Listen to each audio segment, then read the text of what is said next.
In this classic introduction to economics, Henry Hazlitt explains and illustrates the single most important lesson in economics. Every economic policy has secondary consequences that often do the opposite of the intended effect of the policy. Policies such as tariffs and minimum wage raises are enacted based on fallacies that overlook these consequences. At the root of these fallacies is a tendency to consider only how economic policies will affect specific groups of people in the short term, while neglecting the long-term effects on other industries and consumers. Failure to consider the long-term, broad effects of policies leads the government to impose policies that sometimes exacerbate the problem they intend to solve. In this summary, we'll explore the consequences of economic policies and government interventions, including rent control, inflation, and tariffs, that result from short-term, narrowly focused fallacies. Short-form note: we've grouped the fallacies into categories to clarify themes and make them easier to remember. Tax-funded expenses inhibit private industry growth and national wealth. Some of the most prevalent fallacies revolve around taxes. Some tax-funded projects are essential to keep the country running. But when the government uses taxes to fund projects and pay wages that are unnecessary, the consequences outweigh the benefits. Public works projects divert money from private industry. Fallacy: public works projects and other tax-funded projects create jobs and wealth. Reality: public works projects and other tax-funded projects divert resources and manpower that would have otherwise supported jobs in private industries. While some public works projects create necessary structures like roads and bridges, the government launches others primarily to create jobs, but it fails to see the invisible costs. Government spending is paid through taxes, meaning that public works projects come at the cost of the goods and services that individuals would have bought with the money they paid in taxes. This means less money for the merchants providing those goods and services to put toward wages, and lower wages offset the jobs that are created on the public works project. Furthermore, high taxes cause businesses to slow or stop expanding, avoid starting new companies, delay upgrades to production facilities, reduce job creation, and limit wage raises. Similarly, high taxes make people reluctant to spend or invest their money, which hurts private industry growth. Government payroll reduces purchasing power. Fallacy: government-paid jobs have no negative impact on private industry. Reality: when government-paid jobs are no longer needed, continuing to fund them with taxes hurts national productivity and wealth. Taxpayers fund the salaries of members of the military and civilian government workers, and their work is critical to the country's well-being. But when their services are no longer essential, they become a drain on national productivity and collective wealth. Every tax dollar that goes to paying government workers is a dollar that taxpayers can't pay to an industry that produces goods, which contributes to national wealth. Lawmakers should regularly evaluate the necessity of all jobs on government payroll and eliminate those that are not needed. Maximizing production levels increases national wealth. Many policies use various schemes to save jobs, increase employment, or increase wages. However, the ultimate goal should be to increase production levels, because more output creates larger profits for businesses, enabling them to expand production, hire more workers, and/or raise wages. Technology doesn't kill jobs. Fallacy: labor-saving technology reduces jobs and, thus, collective wealth. Reality: labor-saving technology increases productivity and collective wealth, which often leads to an increase in employment. For centuries, people have mistakenly blamed labor-saving machinery for eliminating jobs. However, any jobs that would be lost to more efficient equipment are offset by the jobs of the people who make and repair the equipment. Savings in labor costs, which the company could use to expand and create new jobs. Increased profits due to greater efficiency, which means that company executives and employees have more money to spend on goods and services that support those merchants. Lower prices for products due to greater efficiency, which allows customers to either buy more of those products or support other industries by buying their products and services. Overall, labor-saving machines raise production rates, economic well-being, and standard of living, and an increase in employment generally results from those effects. Spreading the work decreases productivity and employment. Fallacy: spread the work practices lead to higher employment. Reality: spread the work practices decrease productivity and employment levels. The fallacy that efficiency kills jobs, and that inefficiency leads to higher employment, leads to labor union practices that spread the work among as many people and over as many hours as possible. These practices include subdivision of labor, which mandates that only members of a particular union perform tasks that are specific to that trade, even if the tasks are minor aspects of another worker's job. For example, a plumber isn't allowed to remove tiles herself in order to replace a pipe in the shower. Instead, she must call a tile setter to remove and subsequently repair the tiles. Although two people get work for the day instead of one, dividing labor increases the cost of production, which takes money away from other industries. For example, the homeowner with a broken shower could have spent the tile setter's wages on buying a sweater. Promoting shorter work weeks with overtime pay past 30 hours. This strategy aims to increase an employee's pay through overtime, or to give employment to other workers who pick up existing employees' cut hours. However, since this strategy doesn't increase production, which is the only way to increase employment and wages, shorter work weeks either reduce employees' pay, cause unemployment, or lead to higher prices for goods in order to recoup the increased labor costs. Full production, not full employment, increases national wealth. Fallacy: full employment is the goal for national wealth and a high standard of living. Reality: full production is the goal for national wealth and a high standard of living. Many people mistakenly believe full employment is the surest way to increase Americans' prosperity and the national wealth. However, unless production and profits increase in order to support larger payrolls, simply creating more jobs comes at the expense of other jobs, because the money to pay those new workers has to shift from somewhere else. In reality, the goal should be to achieve maximum production, which raises wealth by creating a need for additional workers and provides more goods and services for everyone. Government efforts to help industries often hurt the economy overall. When the government intervenes in private industry, even in an effort to help, it interferes with the natural equilibrium of supply and demand and creates unintended ripple effects. Government loans support inefficient businesses. Fallacy: government loans enable individuals and businesses to achieve prosperity that they otherwise couldn't, which contributes to collective productivity and wealth. Reality: government loans divert resources away from the businesses and individuals who could create the most productivity and wealth, to businesses and individuals who would and should be weeded out by private industry standards.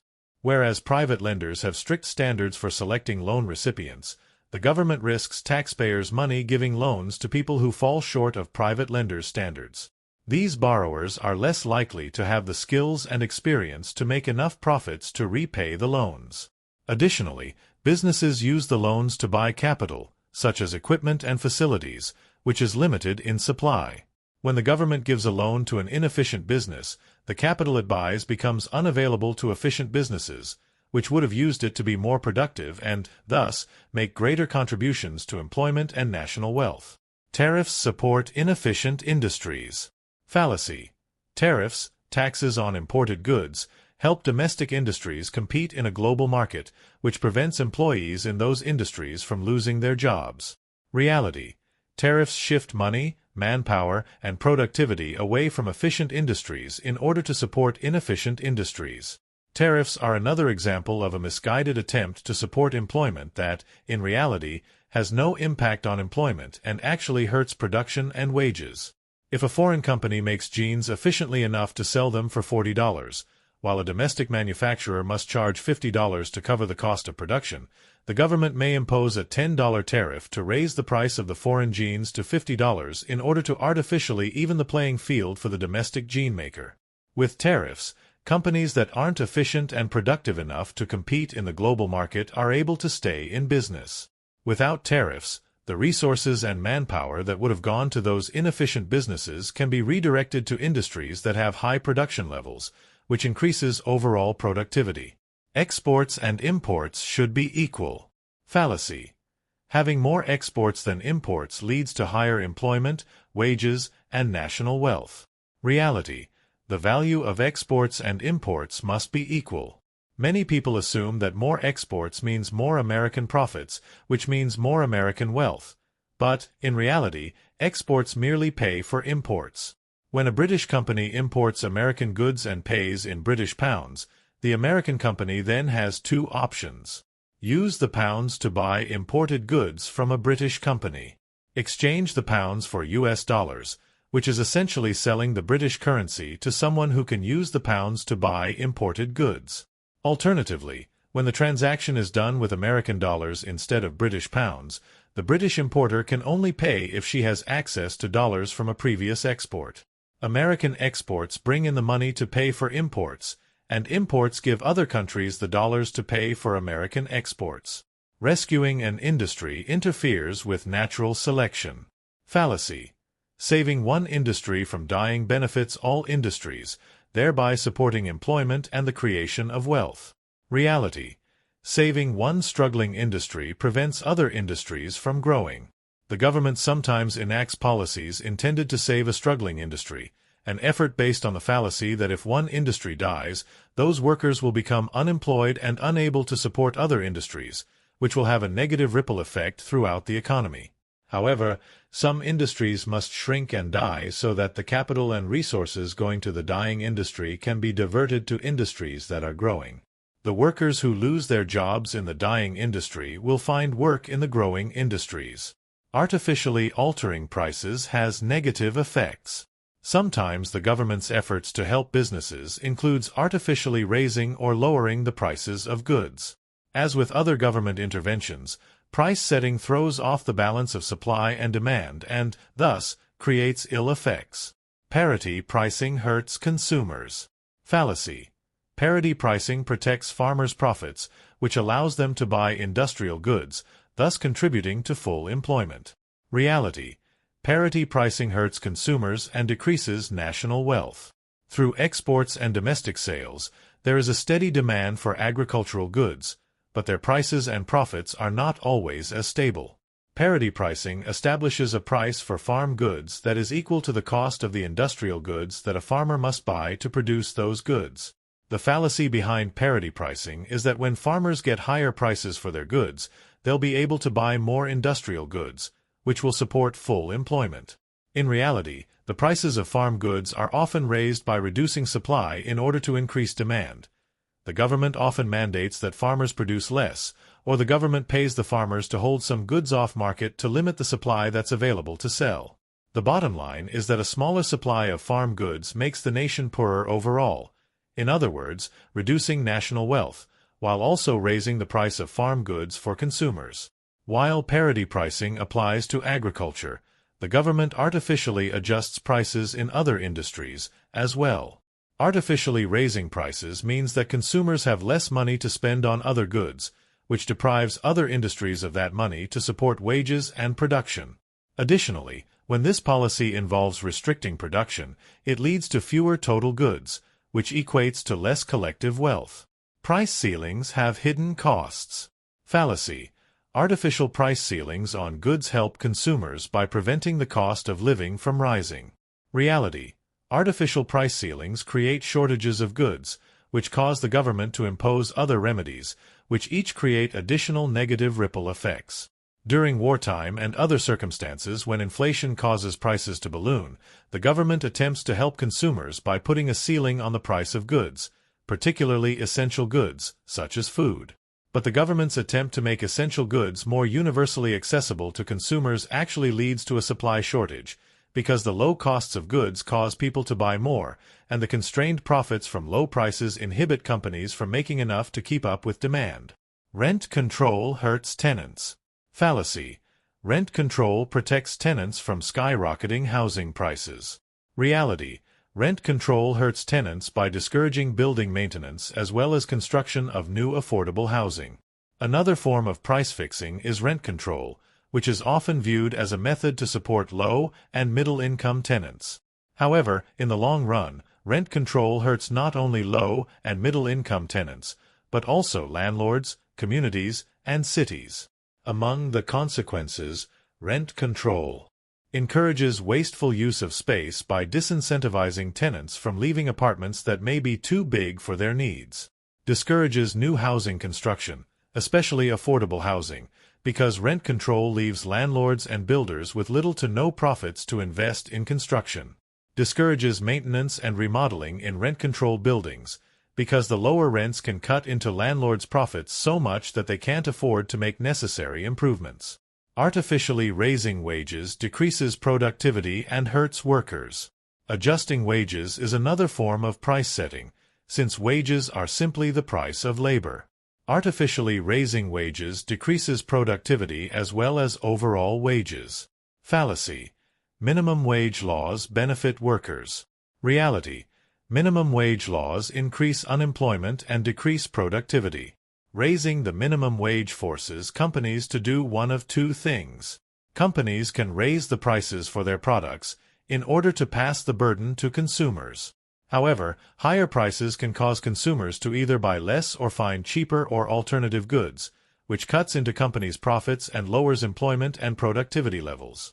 Companies can absorb the higher cost of labor without raising prices on their products.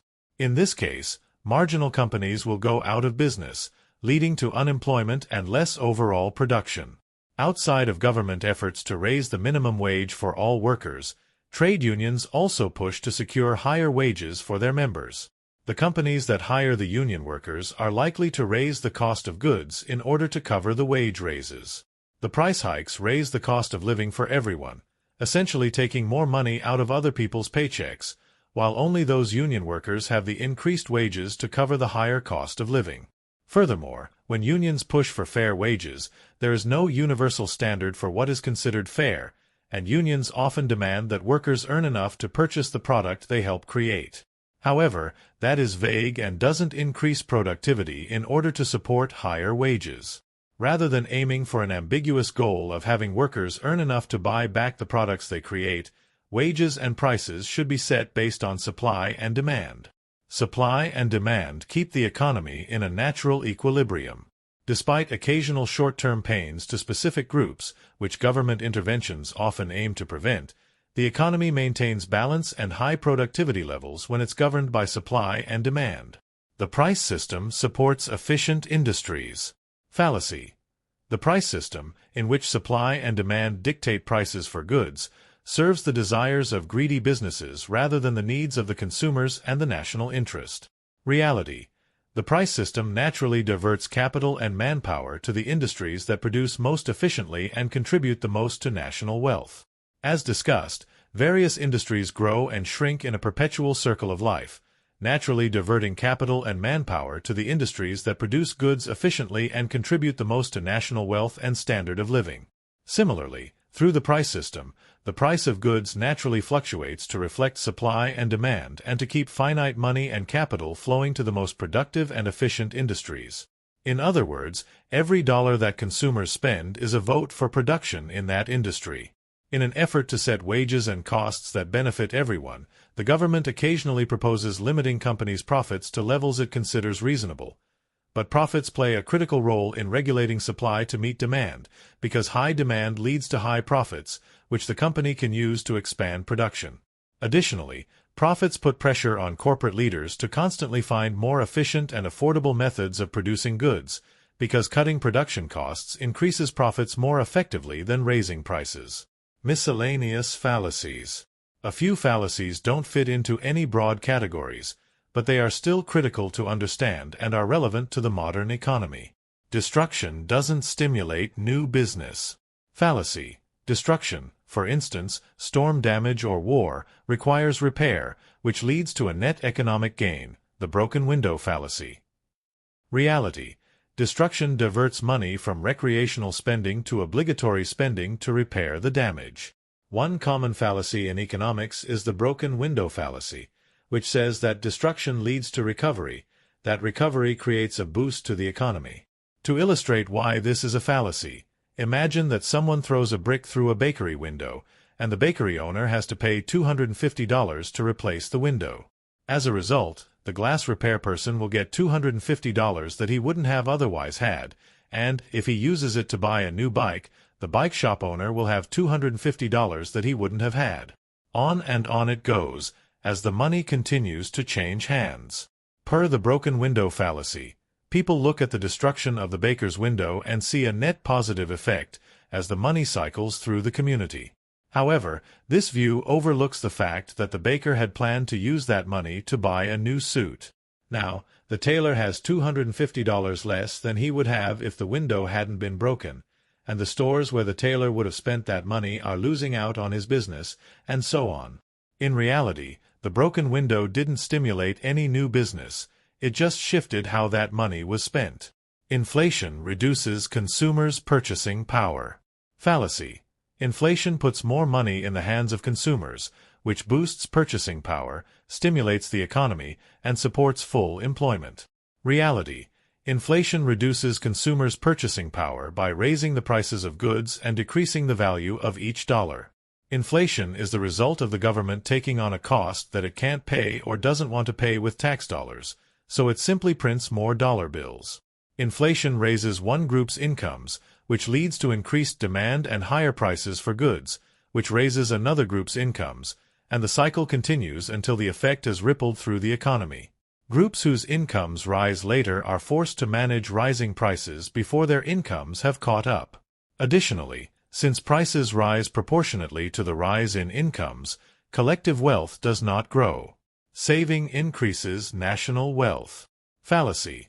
Saving money doesn't benefit national productivity and wealth because it's not being spent directly with businesses. Reality.